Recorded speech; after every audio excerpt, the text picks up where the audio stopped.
আসসালামু আলাইকুম ভিউয়ার্স, কেমন আছেন সবাই? আশা করি সবাই অনেক ভালো আছেন। আমি আজাদ ভাই, 90 দশক সালমান শাহর অভিনয়, সালমান শাহর ছবি, সালমান শাহর গান ছোটবেলা থেকে দেখেই বড় হয়েছি। তো সেই ক্ষেত্রে অভিনয় করার স্বপ্নটা কখন জাগতো? যখন আমি আসলে দেখলাম যে সিনেমাটা বা ছবিটা বা একটা গান দেখলাম, তখন নিজের মধ্যে খুব ভালো একটা আবেগ অনুভূতি কাজ করতে শুরু করলো।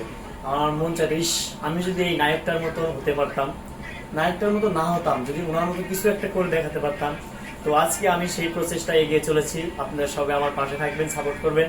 তো আসলে অভিনয় ইচ্ছাটা আসলে যাচ্ছিল, সেটা সালমান শাহর ছবির মধ্য দিয়েই, ওনার সিনেমা, ওনার গান দেখার পরে আমার মনে হলো বাংলাদেশে এর মতন হিরো আর একটাও নাই, আর ভবিষ্যতে আসবে বলেও মনে হয় না।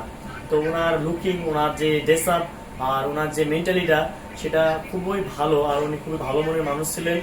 যদিও আমি ওই সময় আমার জন্ম নাও হয়েছে, ওই সময় হয়তো বা যারা ছিলেন তারা দেখছেন, তাদের মুখ থেকে শোনার কথা, উনি অত্যন্ত ভালো একজন মানুষ ছিলেন, অনেক ভালো হৃদয়ের মানুষ।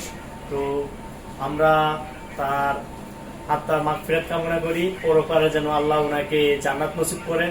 তো সবাই ওনার জন্য দোয়া করবেন, পাশাপাশি আমার জন্য একটু দোয়া করবেন, আমি যেন আপনাদেরকে তার হয়ে কিছুটা একটু ডেভেলপ করে আপনাদের সামনে তার অভিনয়গুলো, তার দৃষ্টিভঙ্গিগুলো আমি যেন তুলে ধরতে পারি। তো সবাই আমাকে সাপোর্ট করবেন, আমাকে বেশি বেশি করে উৎসাহ দিবেন, আমার ভুল ভ্রান্তিগুলো একটু ধরিয়ে দিবেন, তাহলে আমি নিজের মধ্যে সেই কনফিডেন্সটা ধরে রেখে আপনাদের জন্য কিছু একটা করে দেখাতে পারবো, এটা আমার বিশ্বাস।